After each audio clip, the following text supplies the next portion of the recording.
बिस्मिल्लाहिर्रहमानिर्रहीम। अस्सलाम वालेकुम।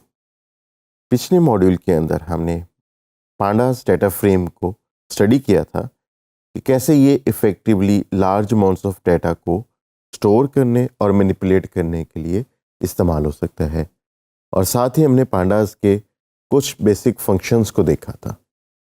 इस मॉड्यूल के अंदर हम ये देखेंगे कि पांडास के अंदर सबसेट ऑफ डेटा को एक्सेस करने के और चेंज करने के क्या डिफरेंट मेथड्स हैं। तो हम चलते हैं जुपिटर नोटबुक के ऊपर और पाइथन के अंदर पांडास डेटा फ्रेम के डिफरेंट फंक्शंस को एक्सप्लोर करके देखते हैं। तो जब हम जुपिटर नोटबुक की तरफ आते हैं तो हमने पहले इंपोर्ट कर लिया पांडास को एज पीडी, और उसके बाद फिर हम एक डेटा फ्रेम बनाते हैं। इस डेटा फ्रेम के अंदर हम 4 फीचर्स यानी 4 कॉलम्स रखते हैं: नेम, एज, सिटी और सैलरी। और इस डेटा फ्रेम के अंदर हम 4 ही रिकॉर्ड्स यानी 4 रोज रखेंगे, जिसमें पहला रिकॉर्ड एलिस का है, दूसरा रिकॉर्ड बॉब का है, तीसरा चार्ली का और चौथा डेविड का।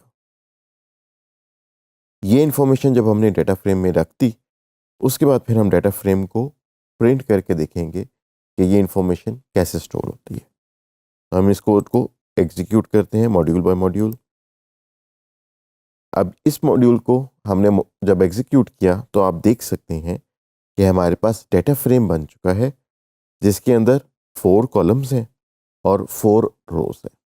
यानी इसके अंदर 4 फीचर्स हैं और 4 ही रिकॉर्ड्स हैं। रिकॉर्ड्स जो हैं वो 0 से स्टार्ट होके 3 तक जा रहे हैं। अब हम इसके डिफरेंट सबसेट्स को एक्सेस करके देखते हैं कैसे करना है। तो पहला फंक्शन जो हम इसका यूज़ कर सकते हैं वो है लोकेशन का। dataframe.loc, इससे हम इस फंक्शन को एक्सेस करते हैं और इसमें हम ये बताते हैं कि हमें कौन सी रोज और कौन से कॉलम्स चाहिए। तो जब हम dataframe.loc फंक्शन को यूज़ करते हैं तो इसके अंदर 2 आर्गुमेंट्स आते हैं। पहला आर्गुमेंट हमें बताता है कि हमने डेटा सेट के अंदर कौन सी रो से लेकर कौन सी रो के डेटा को फैच करना है, और सेकंड कॉलम हमें बताता है कि हमने कौन से कॉलम से लेकर कौन से कॉलम तक डेटा फैच करना है। तो यहाँ पे जैसे आप देख सकते हैं कि हम रो नंबर 1 से 3 तक डेटा को एक्सेस करना चाह रहे हैं, और कॉलम्स के अंदर बाय नेम हम नेम को और सैलरी कॉलम, ये 2 कॉलम्स को एक्सेस करना चाहते हैं। तो जब हम इस कोड को चलाएंगे तो हम देख सकते हैं कि हमारे पास जो subset of the data frame आया है उसके अंदर 3 रोज हैं 1 से लेकर 3 तक, और 2 कॉलम्स हैं नेम और सैलरी। क्योंकि हमारी रोज के नेम्स नहीं है, लिहाजा हमने उसको इंडेक्स नंबर से एक्सेस किया। कॉलम्स के हमारे पास नाम है, लिहाजा हमने उनको कॉलम लेबल से यानी कॉलम के नामों से एक्सेस किया। तो ये तरीका है कि हम कैसे अपने पूरे डेटा फ्रेम में से एक सबसेट उठा सकते हैं। इसी काम को करने का एक और तरीका भी है, और वो एक और फंक्शन है जिसको हम कहते हैं आई लोकेशन।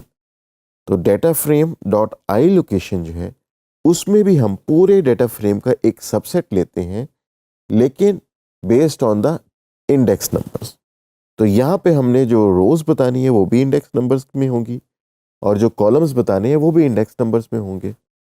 लिहाजा आप देख सकते हैं कि हम यहाँ पे जिस subset of the data frame को एक्सेस करना चाह रहे हैं वो है from row 0 to row 2 and column 1 to column 3। अब इस कोड को हम एग्जीक्यूट करते हैं तो आप देख सकते हैं कि हमारे पास रो 0 से लेकर 1 तक आ गई, और कॉलम जो है हमारे पास 1 से लेकर 3 तक आ गए। dataframe.loc और dataframe.iloc में आप एक डिफरेंस नोटिस करें कि dataframe.loc के अंदर जो हम इंडेक्स नंबर देते हैं 1 to 3, उसमें 1 और 3 दोनों इंक्लूडेड होते हैं। ऑन दी अदर हैंड जब हम आई लोकेशन पे जाते हैं, यहाँ पर इंडेक्सेस हैं, तो इंडेक्सेस के अंदर हमारा 0 इंक्लूड होगा लेकिन 2 इंक्लूड नहीं होगा। इसी तरह कॉलम के अंदर 1 इंक्लूड हुआ और 3 इंक्लूड नहीं हुआ। तो आई लोकेशन के फंक्शन के अंदर स्टार्टिंग इंडेक्स इंक्लूड होती है, एंडिंग इंडेक्स इंक्लूड नहीं होती, जबकि लोकेशन के फंक्शन के अंदर दोनों इंडेक्सेस इंक्लूड होती हैं। अब हम एक और काम भी कर सकते हैं कि हम एट्रीब्यूट नेम की बेसिस के ऊपर subset of the data frame को एक्सेस कर सकते हैं। उसके लिए हम क्या कहेंगे, हम एक कंडीशन लगा सकते हैं कि इस कंडीशन को जो डेटा सेटिस्फाई करता हो हमें वो डेटा दे दिया जाए। तो उसके अंदर हम क्या करते हैं, हम डीएफ के अंदर यानी डेटा फ्रेम के अंदर इंडेक्सिंग ब्रैकेट्स यानी बॉक्स ब्रैकेट्स को यूज़ करेंगे और उसमें एक कंडीशन लिखेंगे कि हमें वो तमाम रोज़ रिटर्न कर दी जाए जिनमें सैलरी जो है वो 75,000 से ज़्यादा है। तो दैट मीन्स हमारी कंडीशन क्या हुई कि वो डेटा फ्रेम की वो तमाम रोज़ जिनमें सैलरी 75,000 से ज़्यादा है वो हमें रिटर्न हो जाए और फिर हम उस सबसेट को डेटा फ्रेम में से निकाल लेते हैं। इसको हम कहते हैं हाई सैलरी। तो इस कोड को जब हम एग्जीक्यूट करेंगे तो अब आप देख सकते हो कि हमारा जो ओरिजिनल डेटा फ्रेम था जिसके अंदर 4 रोज़ थी, उसके अंदर 2 रोज़ की वैल्यूज जो है वो 75,000 से ज़्यादा है। तो यहाँ पे हमने वो रोज़ प्रिंट कर दी जिनमें सैलरी 75,000 से ज़्यादा है, जो कि हमारी 2 रोज़ थी, और बाकी 2 रोज़ के अंदर हमारी सैलरी 75,000 से कम है। जब हमने डेटा फ्रेम के एक सबसेट को कुछ वैल्यूज असाइन करनी है तो वहाँ पे हमारे पास चॉइस होती है कि हम इंडेक्सेस भी यूज़ कर सकते हैं और हम कॉलम के नेम्स भी यूज़ कर सकते हैं। जब डेटा फ्रेम्स बहुत ज़्यादा हो जाते हैं, उनके अंदर फीचर्स भी बहुत ज़्यादा हो जाते हैं, तो इंडेक्सेस का शुमार करना मुश्किल हो जाता है। इसलिए बेहतर अप्रोच ये होती है कि हम कॉलम लेबल्स को यूटिलाइज करें।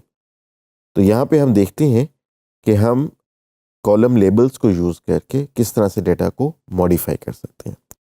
तो यहाँ पे हमने df.loc का फंक्शन यूज़ किया जो हम पहले भी यूज़ कर चुके हैं। उसके अंदर हमने उस डेटा को सिलेक्ट किया जहाँ पे एज जो है वो 30 से कम हो और वो सैलरीज हमने मंगवा ली। यानी हमने डेटा फ्रेम में से वो तमाम रोज़ जिनमें एज 30 से कम थी उनकी सैलरीज अपने पास एक सबसेट में मंगवा ली और उनको हमने वैल्यूज असाइन कर दी 65,000। यानी कि हम 30 ईयर्स से कम लोगों की सैलरी को 65,000 पे फिक्स करना चाहते हैं। और यहाँ पे हमने 2 कॉलम नेम्स को यूज़ करके ये काम अचीव किया। यही काम हम इंडेक्सेस को यूज़ करके भी कर सकते थे, लेकिन फिर हमें इंडेक्सेस गिननी पड़ती और थोड़ी बहुत इंडेक्स के अंदर अगर चेंज आ जाए या कोई नया कॉलम आ जाए वो सारी नंबरिंग आपकी डिस्टर्ब हो जाती है। तो जहाँ पे हमारे पास कॉलम नेम्स अवेलेबल हो, हमें कॉलम नेम्स को प्रेफर करना चाहिए डेटा को मैनिपुलेट करने के लिए। अब हम इस कोड को चलाते हैं और देखते हैं कि क्या ये मॉडिफिकेशन होती है। तो अब आप देख सकते हैं कि हमने उन तमाम लोगों की सैलरी 65,000 कर दी जिनकी एज 30 से कम है, और फिर हमने उन तमाम रिकॉर्ड्स को प्रिंट किया जहाँ पे एज 30 से नीचे थी, तो उनकी सैलरी हम देख सकते हैं कि वो 65,000 पे फिक्स हो गई है। ऐसे हमारे पास 2 रिकॉर्ड्स थे, रिकॉर्ड नंबर 0 और रिकॉर्ड नंबर 2। तो यहाँ से हमने फिर उनकी सैलरीज को 65,000 पे फिक्स कर दिया। तो इस मॉड्यूल में हमने ये देखा कि पांडास डेटा फ्रेम के सबसेट्स को हम कैसे एक्सेस कर सकते हैं, उनको कैसे रीड कर सकते हैं और उनको कैसे मॉडिफाई कर सकते हैं।